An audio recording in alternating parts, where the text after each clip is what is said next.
အားလုံးပဲမင်္ဂလာပါဗျာဗီဒီယို editing မြန်မာ channel ကနေကြိုဆိုလိုက်ပါရခင်ဗျာဒီကနေ့ကျွန်တော်တင်ကြားပို့ချပေးမယ်သင်ခန်းစာလေးရဲ့ခေါင်းစဉ်ကတော့ type wider effects ပဲဖြစ်ပါတယ် type wider effect ကဘယ်လိုမျိုးတွေအသုံးဝင်လဲဆိုတော့ကျွန်တော်တို့ဗီဒီယိုတွေမှာစာတန်းလေးတွေဘေးကနေဖြည်းဖြည်းချင်းတကြောင်းချင်းစီန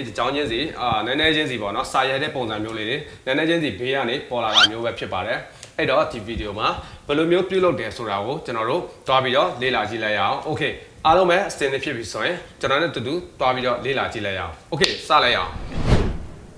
okay အဲ့ဒါဆိုရင်ကျွန်တော်တို့လောက်ထောင်းလုံးလေးတွေအတိုင်းပဲ Premiere Pro ကိုဖွင့်လိုက်မယ် Premiere Pro ထဲကိုရောက်သွားပြီဆိုရင်ကျွန်တော်တို့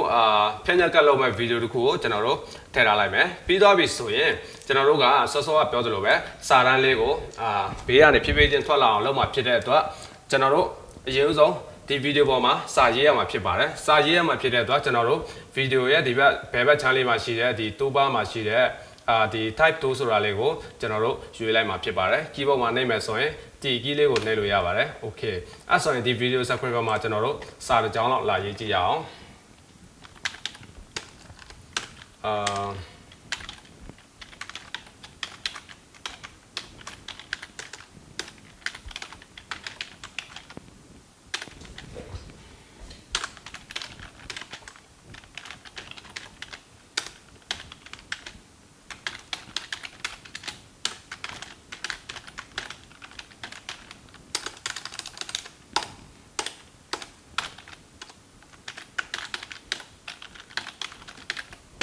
Okay အဲ့ဆိုရင်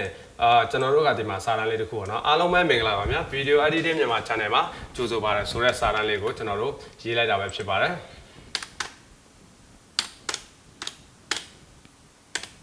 စလုံးက Okay Video Editing မြန်မာ Channel မှာကြိုဆိုပါရဆိုတဲ့စလုံးလေးကိုကျွန်တော်တို့ကဗီဒီယိုစဖွင့်တဲ့အချိန်ကျရင်ဘေးကနေတစ်လုံးချင်းနည်းနည်းချင်းထိအဆုံးထိပေါ်အောင်လုပ်မယ်ဘေးကနေတလုံးချင်းနည်းနည်းချင်းအဆုံးထိပေါ်အောင်လုပ်မှာဖြစ်တဲ့အတွက်ကျွန်တော်တို့effect တွေကိုတွားမယ် okay အဲ့ဆိုရင်ဒီ effect ထဲမှာကျွန်တော်တို့ဘယ်လို effect ကိုရွေးရမလဲဆိုတော့ကျွန်တော်တို့ keyboard ကနေ LIN လို့ရေးလိုက်မယ် keyboard ကနေ LIN လို့ရေးလိုက်တဲ့ခါကျရင်ဒီအောက်မှာ transition တက်လာလိမ့်မယ်ဒီ transition ရဲ့ folder ထဲမှာရှိပါတယ် transition ရဲ့ folder ထဲမှာဒီlinear wave ဆိုပြီးတော့ရှိပါတယ်เนาะအဲ့ဒီ linear wave ဆိုတာကိုကျွန်တော်တို့ရွေးပြီးတော့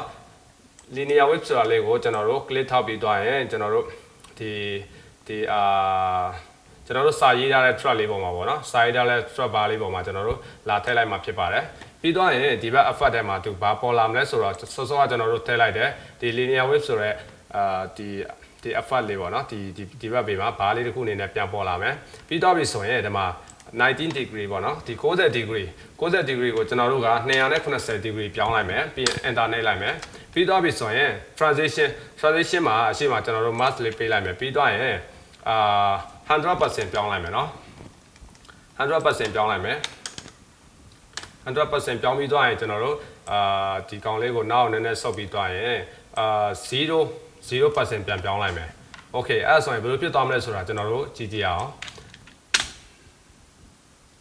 ဒါဆိုရင်ကျွန်တော်တို့လိုချင်တဲ့စလုံးကျွန်တော်တို့လိုချင်တဲ့ effect ပုံစံမျိုးတော့ရပြီဒါပေမဲ့အရမ်းမြန်နေတယ်မြန်နေတာကိုကျွန်တော်တို့နှေးသွားအောင်ဘယ်လိုလုပ်မလဲ okay အဲ့ဆိုရင်လွယ်လေးပဲကျွန်တော်တို့ဒီအနောက်က asset လေးကိုအနောက်ကိုနည်းနည်းလေးပေးပြီးတော့ဝေးလိုက်မယ်เนาะတစ်ခုနဲ့တစ်ခုနည်းနည်းလေးပေးချလိုက်မယ်သူကအရန်နီးကပ်နေတဲ့အချိန်ကျရင်ဗီဒီယိုဖွင့်တဲ့အချိန်ကျရင်သူကစလုံးထွက်လာတဲ့ speed ကအရန်မြန်တော့တက်ပြီးတော့ကြည့်ရတာ feel မလာဘူးအဲ့တော့နည်းနည်းလေးပေးနှေးလိုက်မယ်ဒါဆိုရင်လည်းနည်းနည်းမြန်နေသေးတယ်เนาะအမြန်ကြိုက်တဲ့လူတွေတော့အဆင်ပြေတာပေါ့နည်းနည်းလေးနှေးအောင်ထားလိုက်မယ် okay ဒါဆိုရင်ဖြည်းဖြည်းချင်းထွက်လာတာတွေ့မှာပါ okay ဒါဆိုရင်တော့ဒီကျွန်တော်တို့ဒီ type wider effect တုံးတာကိုဒီဗီဒီယိုလေးကိုကြည့်ပြီးတော့အသုံးပြုလို့ရသွားလောက်ပြီလို့တော့ထင်ပါတယ်ဘာမှမခက်ခဲပါဘူးလွယ်လွယ်လေးပါပဲတခြားဘယ်လို effect တွေအများကြီးမှသုံးစရာမလိုဘူးဒီ linear wave ဆိုတဲ့ effect လေးတစ်ခုနဲ့တင်ကျွန်တော်တို့ဒီစလုံးလေးကိုကျွန်တော်တို့ဒီဖြည်းဖြည်းချင်းထွက်လာတဲ့ပုံစံမျိုးဖြစ်အောင်လုပ်ကြည့်လို့ရပါတယ်အဆင်ပြေရဆိုရင်like and share လေးလုပ်ပေးသားပါအောင်နောက်ပြီးတော့ကျွန်တော်အခုတင်ပြပေးလိုက်တဲ့ဗီဒီယိုကနားထောင်ရတာအဆင်မပြေဘူးပြီးတော့ရင်နားမလည်ဘူးဆိုရင်နောက်တစ်ခေါက်ပြန်ကြည့်ပါတကယ်လို့ကျွန်တော်ပြောပြထားတာတွေအဆင်မပြေသေးဘူးဆိုရင်မှားယွင်းနေတာတစ်ခုရှိတယ်เนาะlike လုပ်လို့မရဘူးဆိုရင်လည်းပဲကျွန်တော်ဒီဗီဒီယိုရဲ့ comment လေးမှာရေးထားခဲ့နိုင်ပါတယ် အားလုံးပဲကျေးဇူးတင်ပါတယ်ကျွန်တော်တို့ဒီဗီဒီယိုလေးကိုနေကုန်းချုပ်လိုက်ရအောင်နောက်ထပ်ဗီဒီယိုမှာကျွန်တော်တို့ပြန်လည်ဆုံတွေ့ကြပါအောင်မယ်ဗျာโอเคအားလုံးပဲနောက်မှပြန်တွေ့ကြမယ်